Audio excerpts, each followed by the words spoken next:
kasih yang terindah, hati yang mulia, hanya ku temukan di dalam-Mu, Yesusku. Pujian dari hatiku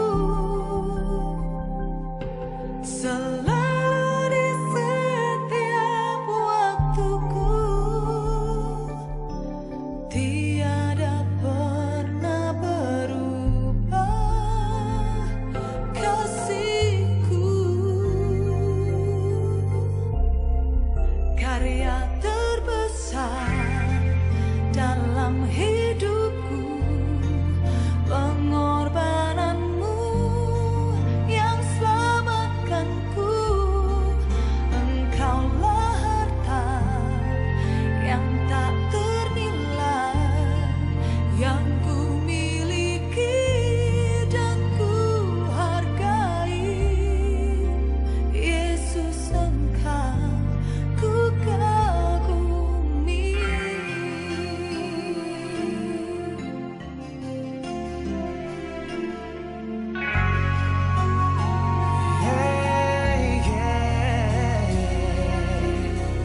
Kasih yang terindah, hati yang mulia, hanya ku temukan di dalam-Mu, Yesusku. Pujian dari hatiku selalu di setiap waktuku, tiada pernah berubah kasih-Ku kepadamu. Karya terbesar dalam hidupku, pengorbananmu yang selamatkanku. Engkaulah harta yang tak ternilai, yang ku miliki dan ku hargai. Yesus, Engkau ku kagumi.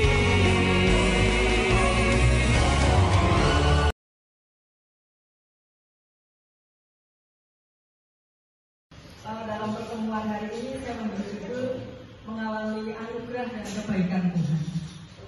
Itu kan Kosmas senyum-senyum terus. Oke, apa tadi judulnya Kosmas? Gak dengar, awalnya mengalami anugerah dan kebaikan Tuhan. Apa sih? Jadi sebenarnya anak-anak Tuhan ini, kita anak Tuhan itu harusnya mengalami anugerah dan kebaikan Tuhan. Sebenarnya sudah tertulis ya, hidup kita itu seperti apa. Yuk buka di Mazmur 139 ayat 16. Mazmur 139 ayat 16.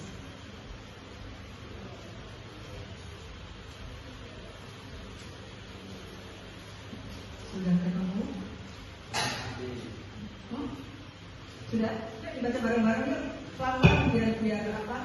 Paham. Mazmur 139 ayat 16. Matamu melihat selagi aku bakal anak, dan dalam kitabmu semuanya tertulis. Hari-hari yang akan dibentuk sebelum ada satu daripadanya. Matamu melihat selagi aku bakal anak, dan dalam kitabmu semuanya tertulis. Hari-hari yang akan dibentuk sebelum ada satupun daripadanya. Jadi ternyata Tuhan itu mempunyai kitab yang tertulis nama-nama kita. Ini jelas ayatnya.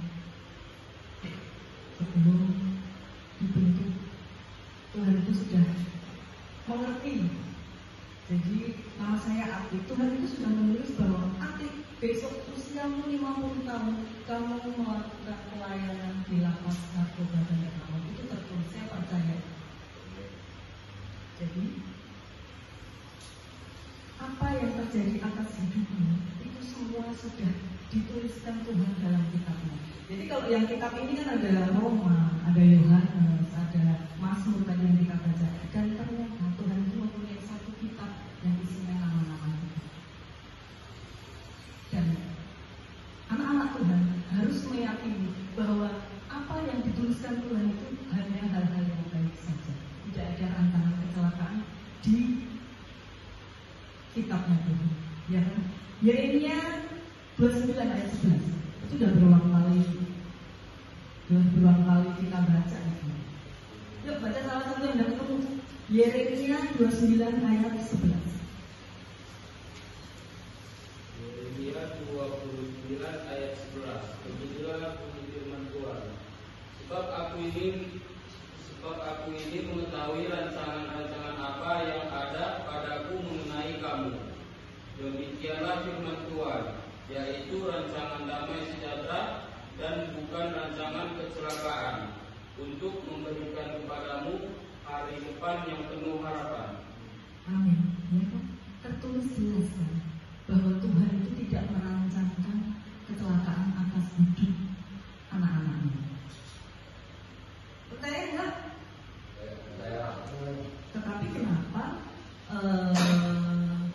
ada beberapa anak Tuhan yang tidak mengalami agenda Tuhan yang baik itu, tidak mengalami anugerah dan kebaikan Tuhan? Mengapa? Ada yang tahu jawabannya? Karena anak-anak Tuhan malas berdoa, tidak mengerti firman. Oleh sebab itu sekarang saya di sini memberitahukan bahwa ternyata hidup kita ini sudah tertulis dari kita belum dilahirkan. Sudah ada nama-nama kita.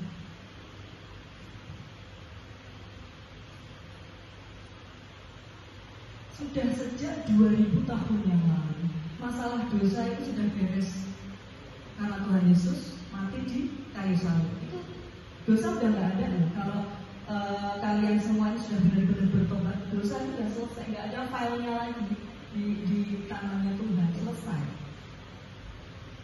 Oleh sebab itu Tuhan Yesus dihadirkan di dunia, disalib, menebus dosa-dosa kita.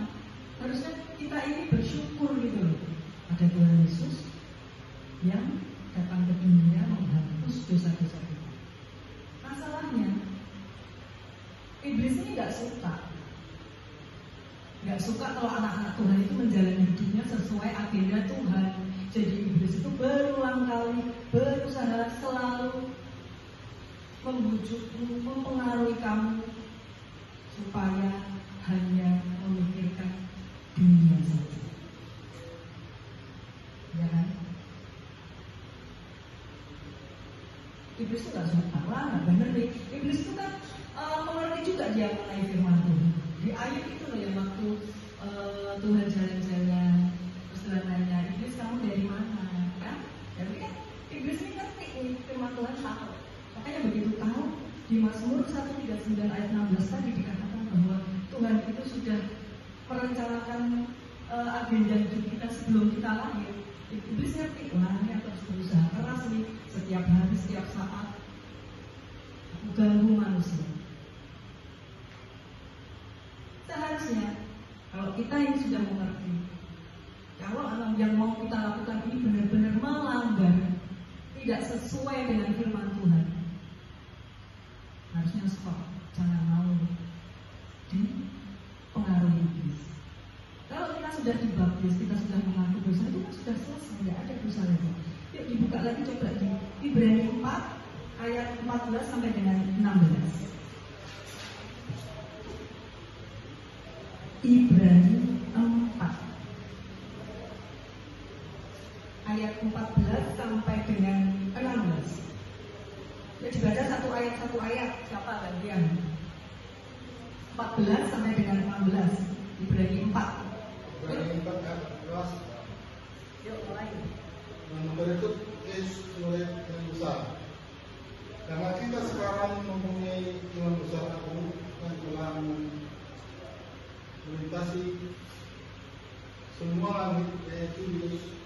anak Allah, baiklah kita teguh berpegang pada pengakuan iman kita. Yuk, ayat 15 ya Pak. Sebab imam besar yang kita punya bukanlah imam besar yang tidak dapat turut merasakan kelemahan iman kita. Sebaliknya sama dengan kita, dia telah dicobai, hanya tidak berbuat dosa. 16. Sebab itu marilah kita dengan penuh keberanian mengakhiri kata kasih karunia, supaya kita menerima rahmat dan menemukan kasih karunia untuk mendapatkan pertolongan kita pada waktunya. Amin. Jadi untuk mendapatkan pertolongan ayat 16 tadi ya.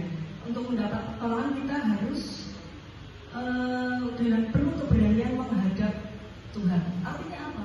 Kita harus berani pede di hadapan Tuhan, ngomong sama Tuhan. Apa yang kamu inginkan? Kalau orang pede itu kan pasti kan udah gak punya salah, ya nggak sih? Kalau kamu sudah selesai dengan dirimu, sudah tobat, kita pede aja di depan Tuhan. Kalau nggak pede berarti ada yang masih kamu simpan dalam hati. Masih ada hal-hal yang kamu nggak mau selesai dengan diri. Jadi kalau sudah selesai dengan diri kita, sudah tobat, itu datang aja sama Tuhan supaya kita mendapat pertolongan pada waktunya itu di ayat 16. Ya kan? Kalau kita sudah bertobat, itu kan kayak saya misalnya selesai udah bertobat, saya ini sudah mati. Yang ada apa? Manusia baru dalam diri saya kan. Arti yang lama yang mungkin malas baca firman, ke gereja asal-asal, pulang gereja pikirannya mau makan kemana. Itu kan manusia lama. Coba lagi kamu buka di 2 Korintus 5 ayat 17. 2 Korintus 5 ayat 17.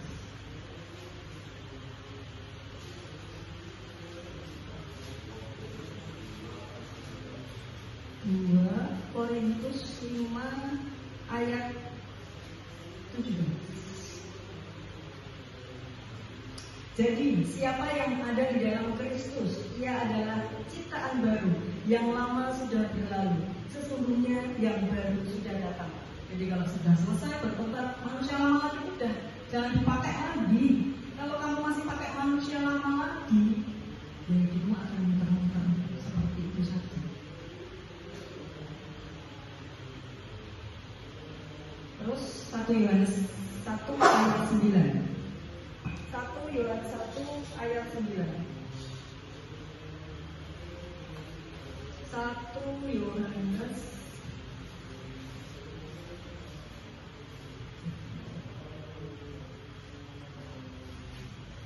Sudah ketemu? Yuk dibaca siapa yang baca 1 Yohanes 1 ayat 9. Jika kita mengaku dosa kita, maka ia adalah setia dan adil, sehingga ia akan mengampuni segala dosa-dosa kita dan menyucikan kita dari segala kejahatan. Jika kita mengaku dosa kita, maka ia adalah setia dan adil, sehingga ia akan mengampuni segala dosa kita dan menyucikan kita dari segala kejahatan. Masalahnya, setelah kamu mengaku dosa, benar-benar kamu tidak kembali melakukan dosa lagi atau tidak? Masalahnya itu. Harusnya setelah mengaku dosa, kalau mau mendapat pertolongan tadi di Ibrani 4 ayat 16, mendapat pertolongan sesuai waktunya itu yang syaratnya itu seperti itu. Mengaku dosa, tidak kembali berbuat dosa, menjadi manusia baru. Manusia lamanya udah nggak dipakai lagi. Ya kan, sudah sejak 2000 tahun lalu Tuhan Yesus itu rela disalib untuk menebus dosa-dosa kita. Yuk lagi dibuka 1 Petrus 2 ayat 9. Petrus 1 Petrus 2 ayat 9. Kecepatan nggak sih saya ngomongnya? Enggak ya, kalau kamu nggak mudah boleh loh angkat tangan kecil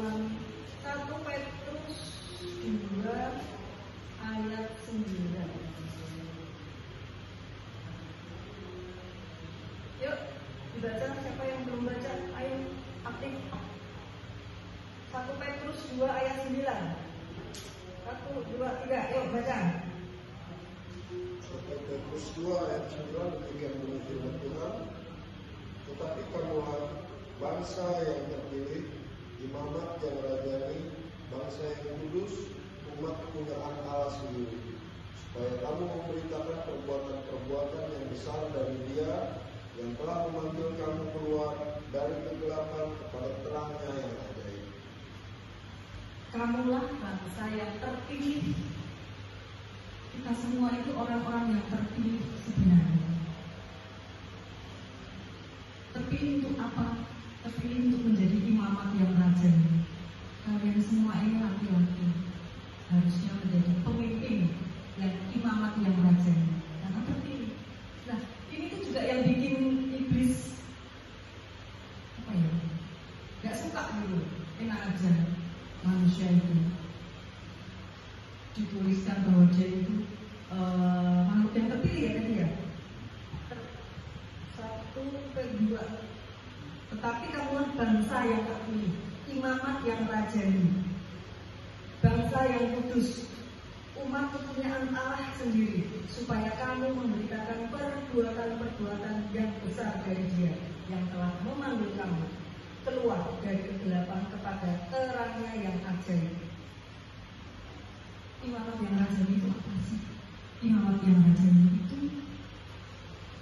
orang yang tinggal di kerajaan Allah. Tidak ada kekurangan apapun dalam hidupnya. Syaratnya apa? Ya tadi kembali lagi. Sudah selesai dengan dirinya sendiri, bertobat. Dan satu lagi, menjadi imamat yang rajani itu kalian harus sembuh dari luka batin. Luka sekecil apapun, kalau kamu tidak berusaha menyembuhkan, luka itu kan memanggil lalat kan, lalat seperti luka kalau didatengin lalat, luka yang kecil, bukankah lama-lama besar itu lukanya? Luka semakin besar, infeksi, banyak kuman, banyak bakteri. Akhirnya apa? Mati.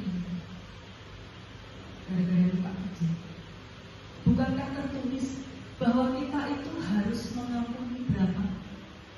70 kali 7 kali setiap hari. Jadi tidak peduli orang lain yang melakukan kejahatan kepada kita, menyakiti hati kita, itu kamu harus mengampuni, harus beres, harus selesai hal itu juga. Banyak loh, 70 kali 7 kali itu berapa? 7 kali 7 maksudnya 490 kali kita mengampuni satu orang. Berat banget, memang berat. Kita harus berusaha. Kalau enggak yang hidupnya nanti susah untuk dapat pertolongan dari Tuhan, susah mengalami anugerah dan kebaikan Tuhan. Jadi ingat, luka sekecil apapun harus selesai, harus beres. Kamu pendam lama-lama, tubuhmu yang akan sakit.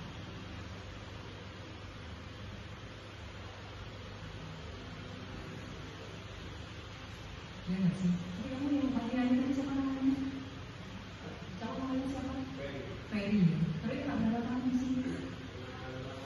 5 tahun. Ya Ferry ya, yang diajari Ibu Ami, coba kamu pikirkan, kamu renungkan. Rugi kalau kamu tidak mengerti firman. Kamu akan hidup di dunia ini banyak jatuhnya. Memang dunia itu menggiurkan, tapi bukankah tertulis pikirkan yang di atas, jangan yang di dunia saja. Jangan tukar makhluk yang terpilihnya kamu tadi, kamu terpilih sebagai umat yang dikasih Tuhan yang terpilih, jangan kamu tukar dengan mencuri, dengan menjual narkoba. Hak kamu yang untuk menjadi imamat yang rajani itu kamu tukar dengan yang cepat. Seharusnya kalau menjadi imamat yang rajani, kamu tidak perlu mencuri, hanya makan sesuap nasi. Tidak perlu. Harusnya kita ini kaya raya, bisa memberkati orang banyak. Itu tuh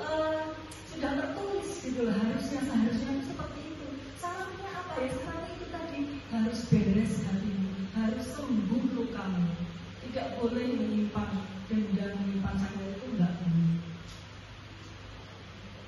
Jadi sebenarnya kalau kita mau benar-benar mengikuti apa yang sudah tertulis di sini, hidup kita seperti raja, tidak kekurangan, tinggalnya di kerajaan. Pasti kalau mau mengimani itu terjadi atas hidup. Jadi memang itu kayak pelayanan kami yang ada di misalkan mereka berapi-api dalam ibadah setiap kita datang. Tetapi kalau apa yang kita ajarkan itu tidak kalian pahami, tidak kalian renungkan, pada saat kita pelayanan lagi, sudah keluar, nggak mau kita seperti itu. Misal kalian mengerti, nggak mau kita itu ketemu lagi, nggak mau. Pengennya, yuk selesai dirimu, selesaikan dirimu. Jangan mau kamu ini mengikuti agendanya iblis. Agendanya Tuhan kan jelas. Yeremia berapa tadi? 29 ayat 11. Hanya apa? Bukan rancangan kecelakaan yang diciptakan Tuhan oleh kita. Agenda kita itu agenda yang luar biasa, yang dahsyat. Jangan mau. Kalau berarti kok sampai ya nggak apa-apa walaupun sekarang ini teman-teman semua sebagai warga binaan, nggak apa-apa. Tetap bisa menjadi imamat yang rajani. Imamat yang rajani itu kamu bisa mendoakan keluargamu, mendoakan anakmu, pasanganmu. Karena kamu seorang imam. Jangan itu kan harusnya menjadi imam, menjadi kepala dalam rumah tangga. Yuk, sebagai umat yang terpilih kita jadikan memang benar-benar gitu loh, nggak cuma sekedar dibaca selesai sumpah, jangan. Kamu harus mendoakan orang tuamu, mendoakan keluargamu yang sudah berkeluarga, mendoakan anak istrimu supaya mendapat pertolongan Tuhan pada waktunya. Tetapi susah buat untuk mengampuni orang 70 kali 7 kali itu susah. Iya. Buat ngalamin itu susah untuk mengampuni orang. Tetapi kalau setiap hari itu kita lakukan, setiap hari kita coba, kita praktekkan, lama-lama juga nggak apa-apa. Hidupmu akan lebih tenang, lebih apa ya tadi yang jujur saya hari ini mengalami anugerah dan kebaikan Tuhan. Saya cerita ya, saya beberapa hari yang lalu tuh ada rebu kemarin, ada acara di kantor Sanjay di Dua ya, biasa ada acara itu, ada outbound. Saya itu terbiasa setiap minggu itu nggak dapat door prize, nggak pernah juara, nggak pernah ya. Saya seperti rata-rata ke bawah.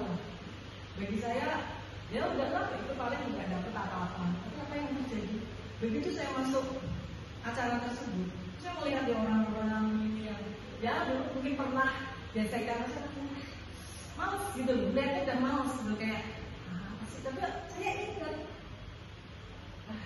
aku ini yang terpilih, aku ini harus menjadi imamat yang terpilih. Aku nggak mau lukaku yang dulu sudah beres Tuhan. Lihat itu kata orang lewat, dia ngomong nggak enak sama dia, aku enggak Tuhan, aku mengampuni dia, aku sudah selesai Tuhan. Dia nggak apa-apa, dia orang baik. Selalu saya mengucapkan itu dalam kegiatan tersebut. Apa yang terjadi? Kelompok saya itu ada 10 orang, ada 6 kelompok ya waktu itu acara itu. Dan ada 3 pos, ada kayak permainan ya. Kelompok saya itu selalu kalah. 3 pos itu menang cuma sekali loh. Dan pasti dong kami ini kalahnya nggak sih? Saat pengumuman, apa yang terjadi? Grup saya ini menjadi juara umumnya. Sampai pada protes itu teman-teman saya kelompok lain yang mengalahkan kami waktu di pos-pos. Kenapa bisa menang? Kenapa bisa menang? Ternyata penilaiannya nggak cuma menang dalam permainan, tetapi ternyata penilaiannya menurut pemimpinnya ya, kelompok kami itu rapi. Jadi saat disuruh kumpul, bisa suruh bikin yel-yel dalam waktu berapa ya? Cepat cuma 5 menit kami berhasil. Itu saya nggak sangka gitu. Saya cuma dalam hati, Tuhan, apa karena aku ini pikiranku udah nggak mau memikirkan yang nggak mau memikirkan hal-hal yang tidak baik atau negatif. Yang saya pikirkan dari Bapak ini adalah orang yang terpilih untuk jadi imam yang katanya. Itu satu. Yang kedua, setelah acara akun itu dibuatlah kita suruh bikin kerajinan tangan. Ya nggak tahu kacamata. Saya bawa kacamata jarang banget lah ini tuh. Seringnya mah di rumah ya, kalau saya mau pelayanan ini saya bawa karena harus baca kitab suci yang kecil-kecil ya, nggak kelihatan. Suruh bikin kerajinan tangan, bikin kalung. Bahan-bahannya sudah disediakan semua, tapi kecil-kecil. Saya nggak merasa saya udah mulut saya udah mulai ini, nggak mau, saya nggak mau kerjakan. Tapi saya lihat semua ada pimpinan saya, ibu pimpinan saya sibuk kerjakan, saya nggak enak hati kan, tidak Tuhan sampai Tuhan maaf ya. Aku harus mengerjakan ini, tapi harus pelan-pelan. Jadi diumumkan di situ yang rapi, yang bagus, yang segera selesai, nanti bisa juara. Tapi saya udah nggak mikir juara. Saya mikirnya hanya, aduh gimana ya sudahlah, saya jalani pelan-pelan. Dan sudah selesai terakhir, saya belum selesai sendiri. Semua kan rata-rata muslim ya, pada sholat, ada tinggal lah saya. Kalau tinggal ya kamu ya, buang boleh dari sama-sama saya. Nanti kalau kamu ya makan dulu, ya silahkan saya mengerjakan pelan-pelan. Terus selesai, kalian pada dipakai, itu bisa pakai, saya makan. Selesai makan, istirahat di rumah itu ya istirahat. Diumumkanlah juaranya. Saya sudah nggak mikir juara. Saya pikir apa sih? Tahun juga nggak dapat kok saya terakhir sendiri selesai. Diumumkanlah juara 3 siapa? Juara 2 nama saya disebut sampai juara 2 Ibu Api Anggona. Saya aku senang bilang mereka kayak gitu saya. Mereka juga pada ngeliatin. Apa ya kamu yang juara ya? Sudah bilang iya. Juara kamu Api. Ada yang saya tahu apa sih? Saat bagian dari dia itu yang membagikan si ibu pimpinannya juara 1 ditanyain, kok kamu bisa juara 1? Mana coba lihat. Ya, kamu gak rapi nih, si ibu pimpinan bilang gitu. Kamu yang sebelah kanan kita punya 2, yang sebelah kiri 3. Harusnya kamu gak juara 1. Lihatlah saya yang bilang juara 2, kamu juara 2. Dia beliau gak komentar, cuma ya, artinya apa? Berarti yang saya buat kan rapi. Kalau dia beliau gak komentar kan, kalau saya begini. Jadi itulah kalau kita menjaga hati kita, pikiran kita. Saya seperti yang nanti tulus lah ya, udah nggak ada harapan biasa-biasa. Tapi juara 2. Coba kalau saya mau mengikuti kata ibu sih, kamu bel aja tuh sama dia, jangan mau nyapa dia yang pernah begitu. Kalau saya mengikuti omongan iblis, saya mengikuti agendanya iblis, udah benar ya, nggak pernah juara, nggak pernah dapat kejuaraan. Itu dulu teman-teman semua, selalu jaga hati, pikiran, luka sekecil apapun harus selesai, harus sembuh. Jangan mau kamu mengerjakan agendanya iblis. Iblis itu agendanya, udah nih saya bujuk supaya dia berbuat dosa, supaya dia besoknya ngomongin aku gimana. Seperti itu kalau iblis itu. Coba belajar mulai sekarang yang ada di dalam ruangan ini. Kira-kira yang pernah menyakiti saya si A, enggak, dia baik. Aku mengampuni dia. Urusannya dia sama Tuhan, dia jahat sama aku. Tetapi aku sama dia enggak ada apa-apa. Aku mengampuni. Tuhan coba. Biar kalian mendapat pertolongan dari Tuhan pada waktunya. Memang kalian ini di sini warga binaan nggak bisa kemana-mana. Tapi kamu tuh yang terpilih loh. Itu tertulis, itu jelas, ayatnya jelas. Jangan apa sih itu cuma di sini warga binaan nggak bisa apa-apa. No, itu iblis itu kalau kamu ngomong gitu. Iblis yang bikin kamu nggak percaya diri. Sepi bu di sini, bosan itu aja. Ya kalau pikirannya dunia di sini sepi, di sini nggak enak, ya panen semua. Makannya nasi campuran apa? Kerikil, batu. Itu karena kamu memikirkan dunia. Kalau kamu memikirkan lagi di luar itu banyak orang yang nggak bisa makan. Beruntung loh kalau yang berada di sini. Masih beruntung menurut saya daripada di luar yang kayak saya lewat ada yang nggak punya rumah, nggak bisa makan. Oh mereka dapat makanan Ya campur-campur itu sedikit nggak apa-apa. Malah tempatnya itu, ya nggak. Ini nanti kan biasa kami dari KKS bawa makan siang, ya biasa sedikit berbeda, ya kan? Makan lauk dikit lah, ya nggak? Ya kan udah ya usah kecil hati di sini aku, udah, nggak apa-apa di sini dulu sekolah dulu dapat beasiswa dulu ya nggak, sekolah gratis di sini dapat penginapan gratis, makan sehari 3 kali gratis, nggak disuruh bekerja, ya Pak ya kan? Iya udah, tuh Pak Nasi ketawa-ketawa udah mau keluar kan? Sudah, ya Pak, tapi nggak apa-apa Pak. Anggap aja kemarin kena 9 atau 7 itu sudah nggak apa-apa, ya kan? Nanti keluar Pak Nasi itu aku